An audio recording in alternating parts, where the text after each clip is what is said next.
그래서 그런 분들의 고민을 저희가 일단 모아왔습니다. 첫 번째 고민 사연은 이제 방주영 매니저님께서 읽어주시죠. 며칠 뒤 신입사원 연수를 떠납니다. 비즈니스 캐주얼로 입고 오라고 하는데 재작년 공채에 합격해 연수를 갔던 제 언니가 우리도 비즈니스 캐주얼 입고 오라 했는데 가니까 다 개미처럼 정장만 입고 왔어. 검은 정장만. 라고 하는데요. 비즈니스 캐주얼을 입어야 할까요? 정장을 입어야 할까요? 굉장히 간단한 고민이었습니다. 비즈니스 캐주얼을 입어야 하느냐, 정장을 입어야 되느냐. 사실 이 옷이라는 게 뭐 어렵기도 하고 쉽기도 하고 뭐 되게 애매한 그런 거거든요. 제가 여쭤봤지만 이런 옷 입고 신입사원 연수 가도 되느냐? 물론 회사마다 차이는 있는데요. 네네. 거기에 뭐 따라주시면 되고. 네. 근데 일반적으로 비즈니스 캐주얼이라 하면 말 그대로 좀 뭔가 뭐 이런 자켓에 네. 그러니까 청바지가 아닌 어떤 뭐 면바지라든가 정장바지 같은 걸 입고 안에는 셔츠 같은 걸 입어야 되는데 보통 신입사원분들은 아마 옷이 많지 않을 거예요. 그렇죠. 항상 보통 대학생 갓 졸업한 분들이 대부분이시고. 그럼 보통 면접용 정장 이렇게 하나 네, 정도? 면접용 그냥 정장에 넥타이만 없이 그렇게 하는 게 제일 좀 무난하다고 볼 수 있겠습니다. 그래요? 거기서 이제 마무리 센스는 넥타이를 가방에 넣어가면 돼요. 가서 정장을 입을 일이 있으니까. 네, 그렇죠. 그게 제일 속편한 비즈니스 캐주얼이 될 것 같아요. 정장에서 넥타이만 뺀 게 비즈니스 캐주얼이다? 네, 그게 제일 좀 마음 편합니다. 보통은 그렇게 하고 다들 가는 건가요? 뭐 회사마다 이것도 좀 다를 것 같은데. 예를 들어서 뭐 심프로님처럼 네. 그래서 저런 밝은 톤 자켓에 뭐 셔츠 입으시고 네. 그냥 바지 입으시고 오늘도 괜찮죠. 그 정도의 뭐 네. 비즈니스 이런 것도 캐주얼 비즈니스 캐주얼이 되는 거예요? 연수가고 싶네요. 운전하시려고. 그죠, 비즈니스 캐주얼. 네. 운전은 이제 안 할 정도. 뒤에 두명 세우고. 네. 제 친구한테 전달하겠습니다. 예. 운전하지 말고. 알겠습니다. 그럼 세 분은 혹시 뭐 입고 가셨는지 혹시 기억나세요? 근데 저도 그냥 그 넥타이 없이 왜냐면 정장이 그 한 벌밖에 없었고 게다가 좀 은갈치 양복 한 벌밖에 없었어요. 그래서 은갈치 양복에 그때 또 15년 전에 또 은갈치 양복이 또 5년 전이죠. 죄송합니다. 그래서 그 5년 전에 은갈치 양복을 입고 넥타이 없이 그렇게 갔었습니다. 가니까 뭐 어차피 그 추리닝 주고 또 그 정장도 거기 걸 또 주기 때문에 넥타이까지 주니까 딱히 뭐 제가 가져가온 옷을 입을 그래요? 일이 없었습니다. 네. 속옷 정도만 챙겨가면. 네, 그렇습니다. 보통 기업체들이 말을 해줘요. 정장을 맞아요. 가져오고 맞아요. 셔츠를 가져오시고 그러니까 뭐 개인 뭐 예를 들면 뭐 상비약에다 옷을 네, 편한 옷을 그렇겠죠. 하고 연수 들어가시면 그룹사 연수는 그 뭐라 추리닝 추리닝. 트레이닝 트레이닝. 너무 저렴했네. 유니폼. 트레이닝 뭐 유니폼 이런 거 다 그런 단어 네, 좋았는데 네. 추리닝이라 그래서 그런 옷을 맞춰서 줘요. 그럼 그거 입고 거의 생활하시는데 사실 사복이 아주 많이 필요는 없거든요. 솔직히 그냥 팁으로 말씀드리면 입으라고 하는 거 그대로 입고 오시면 되고 사복 조금 그리고 좀 편안한 옷, 뭐 모자 정도 있으면 좋을 것 같아요. 모자요? 모자. 보통 아침에 이제 할 운동하러 때 나갈 때. 머리 감고 이러면 귀찮거든요. 쓰고 딱 나가서 가볍게 하면 편안하게 다니죠. 매니저님도 그러면은 정장 입고 가셨어요? 예, 전 정장 입고 갔었어요. 그냥 어차피 정장 또는 비즈니스 캐주얼 이렇게 써 있었거든요, 제 기억에. 그래서 그럼 비즈니스 캐주얼이 잘 모르겠고 그렇죠. 그냥 정장 입고 몰라요. 가자. 어차피 입을 것 같은데. 그리고 정장 넣으면 구겨진데 입고 가길 바라겠다. 그렇죠. 예. 저도 그냥 정장 입던 거에다가 편하게 입고 갔던 것 같고요. 예, 상당히 좀 옷을 오히려 많이 줘요. 계속 거기서 활동할 수 있는 거라서. 그래요? 너무 좋은 것 같아요. 어떡하지? 또 가고 싶네요. 근데 왜 그 회사를 그렇게 이직을 하시고? 그 얘기는 따로 좀. 가끔 패션쇼 하시는 분들이 있어요. 캐리어 막 이렇게 챙겨서. 그래요? 옷 진짜 많이 가져오신 분들인데 네, 두 개, 캐리어 두개 들고. 그대로 들고 가요. 그대로 그러니까 지금도 만나는 제 동기 여성분은 그 당시 캐리어를 2개를 가져오셨는데요. 하나는 정말 다 화장품. 저는 무슨 화장품 판매원인 줄 알았어요. 무슨 철제 이런 캐리어인데 그 층층이 다 화장품이 돼 있는 거예요. 뭐 여성분들은 화장품 많이 네, 쓰시니까. 근데 그 정도로 이만한 캐리어에 다 화장품을 채워올 줄은 몰랐어요. 사실상 집에 있는 화장대를 가져오시고. 그러시면 예. 진짜. 네. 거기 거울도 하나 있었을 것 네, 같아요. 거울 당연히 있죠. 예. 그렇군요. 그러면 딱 챙겨야 될 것은 이제 정장이랑 넥타이 하나 챙겨가시고. 그렇죠. 운동화 정도? 속옷 정도? 그 정도요. 이 정도면 되는 건가요? 네. 아, 이거 남자분들 세 분이서 말씀하시니까. 그럴 수도 있죠. 이거 참 너무 편하게 말씀하시는 것 같아서. 기억을 되돌려보면 여성분들도 굉장히 편하게 입고 오셨던 것 맞아요. 같아요. 그래요? 그렇죠. 아무래도 좀 팁을 드리면 셔츠는 그래도 좀 여벌 가져가신 게 그렇죠. 편하시고 그쵸. 편하시고 그리고 뭐 티셔츠나 안에서 생활하실 때 계속 트레이닝복 입고 있으면 그러니까 그냥 집에서 평소에 입고 계시는 스타일 있잖아요. 그 정도는 입고 계실 수 있으니까 날씨에 맞게 네. 여벌옷 조금. 너무 막 멋있는 옷을 여러 벌 가져갈 필요는 전혀 없는 것 같아요. 공채에 합격하고 연수를 앞두고 있는 29살 남자입니다. 연수를 앞두고 고민이 아주 많은데요. 연수 기간 중에 제가 진짜 가고 싶은 기업에서 면접을 진행합니다. 연수와 기간이 겹치지 않으면 당연히 맘 편히 면접을 보러 갔을 텐데 가고 싶은 마음은 면접 앞둔 기업이 더 큰데 떨어지면 지금 합격한 곳도 들어가지 못하는 상황이잖아요. 미래를 예측할 수 없는 상황에서 저는 어떤 선택을 하는 게 좋죠? 와, 이거 정말 세 가지 고민 중에 가장 좀 진지하고 뭔가 그렇네요. 어려운 고민이 아닌가 싶은데요. 이 상황에서 지금 쉽게 이거를 포기를 못하는 상황인 거잖아요. 가고 싶은 기업의 면접이 그 안에 있지만 이거 왠지 심프로님 고민하고 약간 비슷하지 않나 네. 생각이 드는데. 그 연수 받을 때는 아니었는데 네. 사실 증권사를 공채를 네. 붙었어요. 그래서 우리를 중시하는 그런 증권사였는데 그 가게 됐는데 이제 최종 합격을 하고 연수 전에 지금 아까 말했던 그 카드사 그 면접이 최종 면접이 겹친 거예요. 겹쳐가지고 그래서 어떻게 할까 고민 정말 많이 했죠. 네네. 연수로 가면은 거기 안에서 아까 말씀하신 대로 뭔가 어떤 뭐 이렇게 변명거리를 만들어가지고 해야 되나 생각했는데요. 저는 좀 결단을 했던 것 같아요. 그래서 연수를 하루 전에 포기를 했어요. 그 증권사에. 그래서 포기하고 최종 면접에 조금 집중해야겠다. 혹시 뭐 최악의 경우도 생각을 하셨을 거 아니에요? 네, 최악으로 생각했죠. 만약 안 된다면 일단 안 되는데, 뭐 그렇다고 해도 그 취업준비생 때 정말 어려운 길인 거 알지만 하기 싫은 업무 때문에 그 연수 가서 남들 다 즐거운 연수 생활하고 있는데 딱 그림이 그려지더라고요. 네, 눈앞에. 그래서 계속 생각이 남을 딴 것 같고, 생각하고 예. 남을 것 같고 이거 아닌 것 같은데 아닌 것 같은데 그래. 여기서 자꾸 저한테 뭐 하라 그러면은 뭐 계속 뜀박질 하라고 이러면 뭐 괜히 들어왔어 계속 이럴 것 같고 그 주망처럼 스쳐가면서 포기를 했습니다. 근데 저는 좀 케이스 달랐던 게 들어가고 나서 이 최종 면접이 발표가 된 게 아니니까 최종 면접 보러 오라고 그쵸. 발표된 게 아니기 때문에 결정하는 건 조금 썰했는데 이분은 아니에요. 좀 근데 고민을 이분도 연수를 아직 들어가신 게 아니에요. 들어가신 게 아니고 거의 똑같은 케이스라고 보시면 돼요. 저는 한번 좀 도전해 봐라.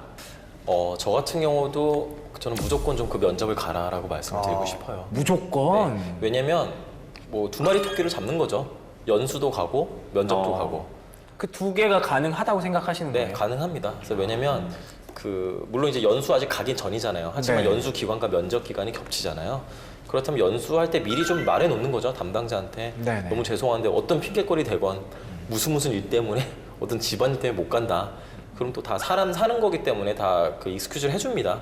근데 이제 문제는 거기서도 받아들여 주면서도 아는 거죠. 왜냐면 이렇게 연수 일정을 잡아놓는 이유가 대부분 어떤 경쟁사와 이런 겹치기 때문에 미리 이거를 못 가게 막는 그런 것도 있죠. 꽤 예. 있거든요.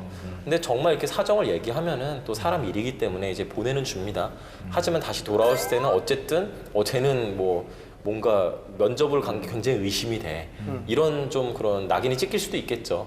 하지만 그거는 어디까지나 그 교육장에서 있는 거고 또 나중에 만약에 혹시나 그쪽이 안 되고 내가 어쩔 수 없이 그냥 원래 기존에 그 연수받는 곳에서 다닌다 할지라도 그 당시만 낙인이 찍히지 나중에 또 계속 열심히 하면 충분히 그거는 극복이 가능합니다. 빠른 시간 내에. 그러면 꼭 무조건 가라라고 말씀하시는 이유는 뭔가요? 왜냐면 나중에 굉장히 후회하게 돼요. 그 면접도 안 한 상태에서 내가 이미 합격했으니까 정말 좀 안전한 곳으로 택한다면은 나중에 아마 두고두고 아마 후회가 될 겁니다. 아까 그 프로님 말씀하신 것처럼 뭔가 여기서 그 조깅을 구보를 시킨다. 그러면 내가 그때 그 면접 봐서 거기 됐으면 내가 이런 걸 안 했을 텐데. 다 안 좋은 쪽으로 안 좋은 쪽으로 계속 좀 안 좋은 생각이 들 겁니다. 무슨 교육을 받더라도. 좀 그게 더 좀 본인한테는 안 좋을 것 같거든요. 그래서 좀 후회 없이 어떻게든 근데 면접이라 봤자 결국에는 하루만 시간 내면 되잖아요. 네, 그렇게 큰 로스는 안 될 것 같습니다. 혹시 박 매니저님도 이렇게 확고하게 단호하게 네. 얘기를 해주실 수가 있을까요? 저도 지금 계속 몰입해서 어떨까 기분이 들었는데 저는 사실은 심프로님 이야기가 더 와닿기는 했어요. 이유는 이게 너무 이기적일 수도 있는데 이기적이라기보다 너무 현실에 떨어질 수도 있는데 네네. 사실 그분이 연수를 포기하고 내가 진짜 원하는 걸 한다는 것도 대단한 용기고 그거에 더 몰입을 할 것 같다는 생각을 했고요. 그리고 사실 그분이 연수를 안 들어간다고 빨리 통보를 하게 되면 예비자가 있거나 또 다른 사람도 오히려 기회를 얻을 수 있을 거라고 좀 생각이 문득 들더라고요. 그쵸. 그러면 어떻게 보면 약간 좋은 일을 하고 내가 진짜 나는 그럼 내가 원래 원하는 데 한번 해볼래 하는 것도 대단한 용기일 것 같아서 심적으로는 좀 그렇게 하셨으면 좋겠다 생각은 들어요. 근데 만약에 제가 그 입장이다? 그럼 솔직히 부장님 얘기처럼 할 것 같아요. 불안해서 예, 달아놓고 저도 살짝 말씀드리고 제가 이러이러한 사정 때문에 하루 이렇게 해야 됩니다. 솔직히 그럴 것 같아요.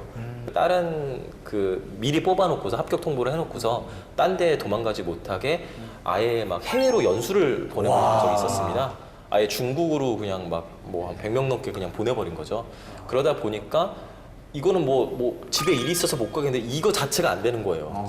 그냥 무조건 해외로 비행기를 타고 나가야 되는 상황이었기 때문에 그러다 보니까 만약에 이런 경우 그런 연수라면은 사실은 저는 아까 2마리 토끼를 잡으라고 말씀을 드렸지만 이런 경우라면 쉽게 그 어떤 좀 불확실한 면접을 위해서 이 연수를 포기하라라고 말하기는 사실 저도 좀 어려울 것 같아요. 그렇다면은 그냥 연수를 가라. 뭐 이렇게 말씀을 드리고 싶습니다. 이게 요즘도 지금 하는지 모르겠지만 예전에 제가 있던 회사에서는 네. 그 사유를 내면 외출을 시켜줬어요. 그게 인생에 있어서 되게 중요한 결정인데 그거를 우리가 면접이라고 말해도요? 네, 보내줬었어요. 그걸 그 교육 담당자한테 얘기하면 그게 공식적으로 외출을 할 수 있게 했었거든요. 그게 지금도 하는지 모르겠으나 그게 오히려 그 회사를 되게 멋있게 그렇죠. 보이는 거죠. 그 그러네요. 회사를 지원 네. 대표한테 이 회사는 그렇게 자신 있어? 내가 다시 올 거라는 자신 있어? 오, 이렇게 그러네요. 보이는 거죠. 예.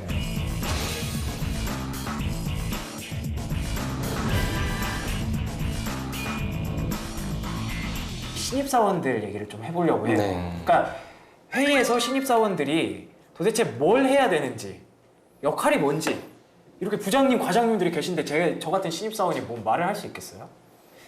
뭐 역할이 뭘까요?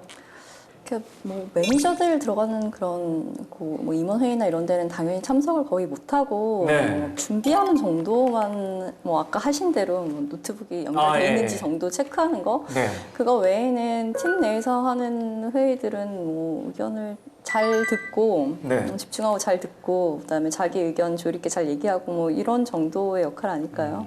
또 일반적으로 회의에서는 네. 그 신입사원분들은 그 말씀하신 회의를 준비하는 역할도 있지만요.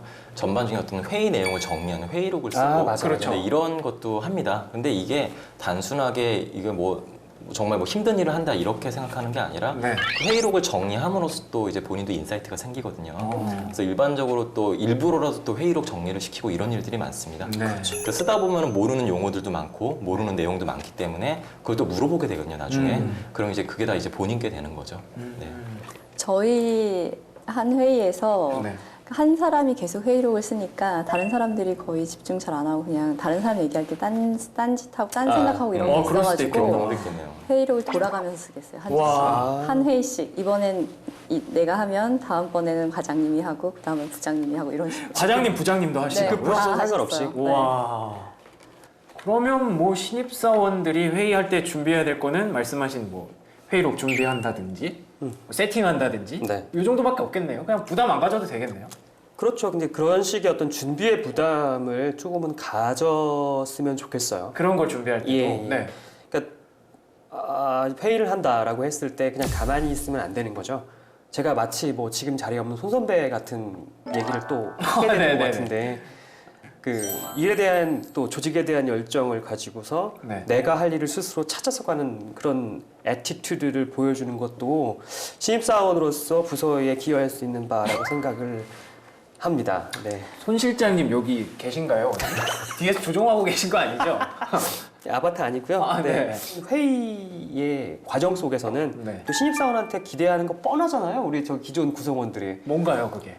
그리고 우리 신입사원 저기 이상원 씨는 새로 뭐 왔는데 이 과제나 주제에 대해서 새로운 아이디어나 이런 거 있으면 한번 얘기해 보게. 뭐 이런 그렇죠. 식의 주문을 많이 하세요. 이 얘기가 나와서 말인데 이거는 왜 물어보시는 거예요? 약간 재미삼아 혹시 잠깐 쉬는 타임인가요? 아니면 실제로 막 진짜 원하시는 건가요? 반은 재미고요. 그쵸? 그런 거 같더라니 어쩐지. 근데 정말로 네. 아예 그 주제를 제대로 모르는 상태에서 완전히 새로운 시각에서 그렇죠. 뭔가 말을 하면은 또 다른 좀 좋은 해결책이 나올 수가 있거든요. 그런 의미에서 일부러 또 신입사원들한테 발언의 기회를 주기도 합니다. 의도적으로요. 그렇죠. 또 이게 또 주제에 따라도 틀린데 네. 일반적인 브레인스토밍, 그러니까 여러 가지 생각들 다 말하면서 거기서 어떤 그 주제를 결과물을 이제 찾아내려는 네. 그런 쪽에서는 오히려 또 신입사원분들은 말을 많이 할수록 굉장히 그 좋은 이미지를 줄 수 있고요. 그런데 어떤 좀 주제가 아예 딱 정해져 있고 네. 거기에 대해서 인사이트가 필요한 그런 아젠다가 있다면은 네. 근데 아무것도 모르는데 근거 없이 이럴 것이다라는 본인만의 그런 생각으로 예측만으로 말을 하는 거는 굉장히 위험합니다. 위험하죠. 네. 그 뭐 어떤 사례가 있었나요? 사례가 굉장히 많았죠. 네. 사실은 뭐 이건 또 제 사례이긴 한데 네. 그 채용을 이제 진행해야 되는 상황이었습니다. 네. 그러니까 신입 공채를 진행을 해야 되는데 네. 저는 뭐 그때 신입사원이었고 네. 아무런 이제 사실 생각은 없었죠. 그러니까 일을 해본 적이 없었으니까 경험이 없었죠. 그런데 어떻게 하면 이제 뭐 대학생들에서 우리 회사에 대해서 그 좀 그런 좋은 이미지를 줄 수 있을까? 근데 저는 물론 이제 대학도 이제 졸업하긴 했지만은 네. 그냥 대학생 입장에서 계속 말한 겁니다. 뭐 와서 좀 많은 기념품도 좀 줬으면 좋겠고요. 뭐 좀 비싼 거로 좀 쓸만한 걸 줬으면 좋겠어요. 이런 얘기를 하니까 괜찮은데요, 제가 듣기에. 그죠, 괜찮죠. 네. 저도 너무 괜찮다고 생각했었는데 네. 그 회사 입장에서는 이 비용이라는 게 그럼요. 함부로 이제 써서는 안 되고 물론 이제 써야 될 때는 팍팍 쓰는데 그럼요. 다 어떤 그런 효과가 있어야 됩니다. 그러니까 실질적으로 해서 이런 기념품을 뽑았을 때 그래서 어떤 효과가 있었는지 얼마만큼의 지원자가 있었는지 얼마만큼의 괜찮은 지원자가 합격을 했는지 거기에 대한 데이터도 아무것도 없었고요. 학생 입장에서 그냥 좋은 것만 바라본 것이었죠. 철없는 소리였군요. 그렇죠. 회사 네. 입장에서는 정말 그 의미를 두고서 네. 그거를 통해서 이제 회사에 대한 좋은 이미지를 줬어야 되는 건데 네. 사실 학생 입장에서는 그냥 회사는 생각 안 하죠. 네. 이 좋은 거 좋은 물건만 것만 생각해요. 받았으면 좋겠지. 네. 근데 저도 막 신입사원으로 회의에 들어가면 너무 가만히 있어도 좀 그럴 것 같아요. 좀 눈치 보이고. 가만히 있으면 됩니다. 가만히 있으면 되나요? 네, 또 알아듣는 척하고 네. 근데 진짜로 좀 알아듣기 위해서 노력을 해야 되겠죠. 근데 가만히 있어도 이렇게 뭐라 할 수도 있잖아요. 가만히 너는 왜 아무 말도 안 하고 가만히 있니? 또 회의에서 이런 경우도 있어요. 네. 아예 그 어떤 임원분께서는 회의에 다 참석한 분들한테 네. 이 회의인데 한마디라도 안 하면 이 회의에 참석할 자격이 없다. 그러니까요. 그래서 한마디도 안 할 거면 나가라. 나가라. 아예 이렇게까지 하시는 분들도 있습니다. 그렇다고 나갈 수는 없잖아요. 나갈 수는 없죠. 근데 네. 뭐 신입사원은 또 다 어느 정도 좀 그 가만히 되고 그럼에도 불구하고 뭐라도 좀 말하기 위해서 근데 길게 말할 필요는 없고요. 네. 뭔가 본인의 어떤 생각에 대해서는 네. 말 그대로 완전 다른 입장에서 볼 수 있는 거니까 좀 자신감을 갖고 대신에 어느 정도 근거는 가지고 좀 말을 했으면 좋겠습니다. 물론 신입사원이 끼긴 좀 어렵겠죠. 네. 어려운데 그렇죠. 또 내 생각이 있으면 네. 그 순간에 이 말을 하고 싶으면 자연스럽게 또 얘기하시더라고요. 물론 조직 분위기에 따라도 틀리겠지만은 뭐 네. 그런 자연스러운 분위기라면 사실은 그냥 자연스럽게 말하면 됩니다. 네. 하지만 좀 뭔가 좀 경직되고 좀 심각한 분위기다. 근데 나는 뭔가 이런 말을 꼭 하고 싶다. 네. 그렇다면은 우선 발언권을 얻는 게 필요할 것 같아요. 신입사원이기 때문에 네. 저 뭐 제가 뭐 한마디 해도 되겠습니까? 또는 제가 좀 이 의견을 좀 말씀드리고 싶습니다. 네. 그럼 뭐 100이면 100 아무리 힘든 회의를 하더라도 다 발언권을 조용히 해 임마 이러진 않아요? 하지 말라는 사람 없어요 요즘에. 주진 않습니다. 요즘에 큰일 날라고.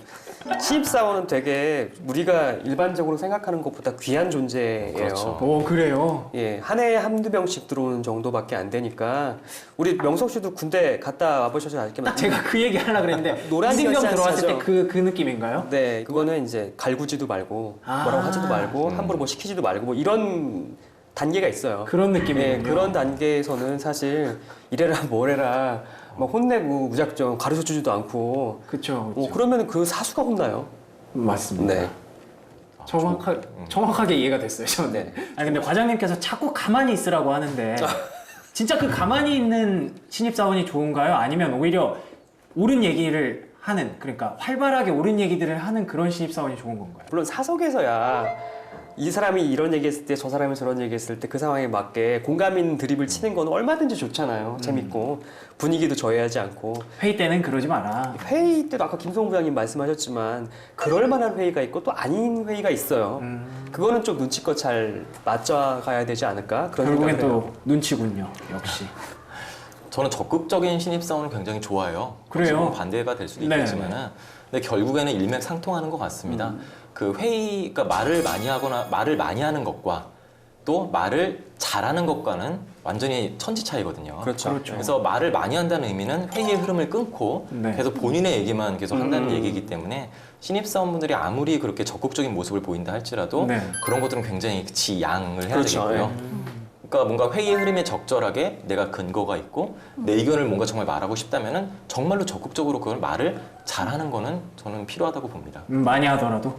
결국엔 똑같죠. 많이 하게 된다면은 그거는 나대는 느낌이 될 수도 있겠지만은 뭐든지 적당히 하면 특히 신입사원 입장에서는 네. 네, 충분히 좋은 인상을 줄 거라고 생각합니다. 두 남성분들이 나대지 말라고 하셨는데 여성분의 입장은 어떤가요? 저는 뭐 그러니까 아무 말 대잔치 하는 회의 시간에 그거는 뭐 있을 수도 없는 일이고 있어서도 안 되는 일이지만 그 아젠다에 따라서 정말 아이디어 회의인데 브레인스토밍을 해야 되고 또 분위기 자체가 우리가 회의를 해서 통해서 결정해야 되는 것들이 예를 들면 직원 행사라던가 이런 것들이면은 좀 신입사원들이 적극적으로 계속 얘기해 주는 것도 좋을 것 같아요.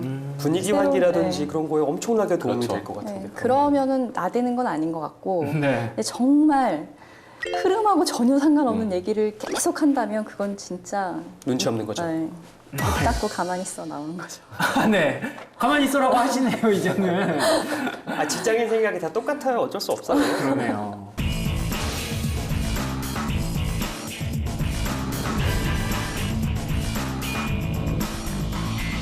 그렇게 좀 보고서를 잘 만들기 위해서 신경 쓰다 보면은 네. 시간이 가기 마련이거든요.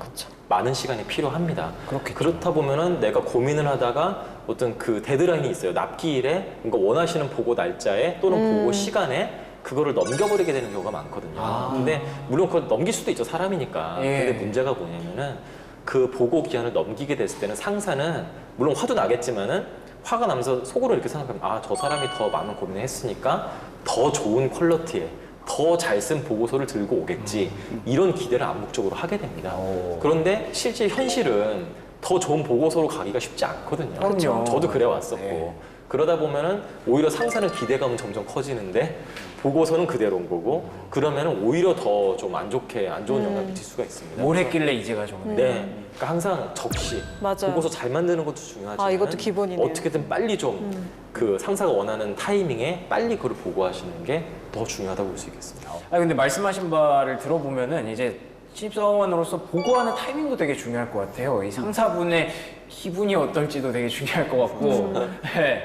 이게 밥 먹기 전에 보고해도 되는 건지 밥 먹은 후에 보고해야 되는 건지. 잘하실 것 같은데. 확실히 제가 말씀드릴 수 있는 가장 중요한 거는 일단 아, 예. 상사의 기분. 이 사람이 지금 기분이 좋은 것이냐. 네. 혹시 내 앞에 들어간 사람이 보고를 망쳐서 기분이 안 좋은 거 아니냐. 혹시 그럴 때 내 보고로 이제 상사의 기분을 좋게 만들겠다. 이런 팩이 어떻습니까? 네, 그 폐기는 갖다 버리는 게 좋은 것 같아요. 큰일 날 셈이고요. 아, 예. 네. 신입사원이 그럴 확률은 낮다고 봐요. 현실적으로. 그래서 눈치와 센스가 있으시다면 기분이 이왕이면 좋으실 때. 그리고 사람이 회사에 있으면서 기분 좋을 때는 이건 제 경험상 보면 저번에도 한번 말씀드렸는데 점심시간 30분 전. 이제 좀 있으면 점심시간이야? 하는 이 신나는 시간. 설렐 때. 네, 그렇죠. 집에 가기 30분 전. 퇴근 시간 30분 전. 그때가 괜찮다고요? 네, 좀 있으면 집에 갈 시간이기 때문에 오. 퀵하게 보고 드릴 수 있는데 괜찮으시겠습니까? 라고 하면 그분도 촉박하거든요. 네. 나 가야 되는데 오케이, 그럼 얘가 길어진다. 그럼 망할 수 있어요. 그래서 약간 리스크는 있어서 제일 좋은 거는 11시 반인데요. 점심시간 30분 전인데 네. 두 번째로 좋은 시간은 6시 퇴근이라 그러면 5시 반, 5시 이때 괜찮고요. 그리고 최악의 보고 시간은 2시, 3시. 2시. 밥 먹고 졸릴 시간. 예, 그때 가면은 끝나는 시간이다라고 보시면 될 것 같아요. 끝난다고요? 저도 그래서 보고를 보통 잡을 때 네. 2시, 3시를 거의 일부러 빼요. 예를 들어서 임원 보고다. 비서님한테 연락을 해서 그 시간이 언제 가능하시나요? 아, 3시 가능하신데 다음에 보고 가겠습니다. 와. 혼날 가능성이 매우 높거든요. 네, 짜증나실 시간일 수 있어서. 그럼 다 겪어보고 이렇게 말씀을 아, 하시는 그렇죠. 거죠? 그래서 확실히 말씀드린 겁니다. 11시 반, 5시나 5시 반, 기분이 좋을 때. 진짜 이거 확실한 거예요? 확실합니다. 팩트예요. 100%. 이거는 근데 경력 사원들한테 약간 조금 더 해당이 될 것 같아요. 왜냐하면 신입 사원들은 보통 대체적으로 상사가 너 몇 시까지 해와 이게 결정이 맞아요. 되어 있거든요. 그래서 그래서 신입 사원들은 웬만하면 몇 시까지 해와 저는 3시간 전에는 보고서가 와 있는 게 예인 것 같아요. 요즘에는 만약에 뭐 5시까지 해와 이러면 5시 반 이렇게 보내가지고 죄송합니다 이렇게 쓰는 그건 좀 사람 문제가 정말 있네요. 많거든요. 이건 좀 아니라고 저는 생각해요. 왜냐하면 5시까지 해와 그러면은 2시까지는 드려야 된다. 그쵸. 아니면 뭐 내일 오전까지 해와 그랬더니 오전 막 11시 11시 59분 막 이렇게 보내는 11시 반. 11시 반에 매니저님 하는 기분이 좋은 시간. 11시 반. 그건 괜찮아요. 그렇습니다. 그건 괜찮아요. 보니까 11시 반이 11시 반이야. 이거는 괜찮아요. 11시나 뭐 11시 반 이런 왜냐면 밥 시간 앞둔 거니까 그건 괜찮은데 막 내일 오전까지인데 막 1시 밥 먹고 나서 딱 그 1시까지 막 도착해 있는 상황이거나 이건 좀 아니라고 저는 생각을 해요. 타이밍이 딱 주어졌으면 그때까지는 그 전까지는 미리미리 좀 준비를 하는 게 좋을 거라고 저는 보여집니다. 보통 신입사원은 그렇게 해야 되는 이유가 있습니다. 그 오, 이유가 그래요? 뭐냐면은 신입사원들이 만드는 보고서 자체가 정말 뭐 윗상사한테 보고가 되는 그런 메인 보고서가 되지는 않아요. 일반적으로 그것은 메인 보고서에 어떤 좀 서브가 되는 기초 자료가 되는 그런 보고 자료가 되거든요. 그렇다면 빨리 자료를 넘겨줘야지만이 네. 그걸 토대로 해서 이제 좋은 보고서를 만들 수 있는 것이거든요. 그래서 좀 더 빠른 타이밍에 이 보고를 하는 게 훨씬 좋겠습니다. 신입사원분들. 매니저님은 특정한 시간을 말씀해 주셨고 네. 책임님은 그거보다 조금 일찍 미리. 예, 주어진 시간 타이밍이 주어졌다면 주어졌다면 그 시간보단 미리 무조건은 보고를 해야 된다. 이것도 공식이 있어요. 타이밍이 이것도 공식이 오전까지다. 네. 정해져 있다. 그럼 예약 메일이 발송이 가능하다면 전날 했다면 밤 11시 반 오. 예약 메일 발송 눌러놓으면 왜요? 물론 이게 어떻게 보면 뭐 그렇게까지 해야 돼 하실 수 있는데 네. 일부러 오버하는 거죠. 되게 오버하시네요. 8시에 이미 다 썼는데 11시 반으로 예약 메일 걸고 집에 가는 겁니다. 근데 그러면 네. 제가 만약에 매니저님 상사면 네. 되게 티날 것 같아요. 그렇죠. 그건 얘는 아마 맨날 이 시간에 오고 얘는 맨날 이 시간에 보내네. 맨날 하면 안 되죠. 그렇군요. 그러면 아마추어죠. 맨날 하면 안 돼. 어쩌다 한번 임팩트 있어야 돼요. 한 달에 한 번 정도? 이거 야근 좀 했어요. 필살기 같은 거군요. 네, 그렇죠. 집에 가서 보냈나 보구나. 내가 집에 가서 일을 했네. 예, 물론 강추하는 건 아니고요. 혹시 어쩌다 한번. 그분은 알고 계신가요? 그 손 실장님은? 제가 그런 사람이 아니라는 걸 알기 때문에 그렇게 보내지도 않고 그렇게 보내면 벌써 의심할 거예요. 그러니 그만큼 타이밍이 중요하다. 중요하죠.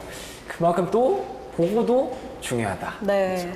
지금 말씀을 오늘 이렇게 쭉 듣다 보니까 보고가 정말 왜 이제서야 우리가 얘기를 하게 됐을까 싶을 정도로 거의 뭐 회사 생활의 절반 이상 그 정도로 차지한다고 봐도 될 것 그쵸. 같은데요. 모든 것이죠, 모든. 네. 모든 것이죠. 그러니까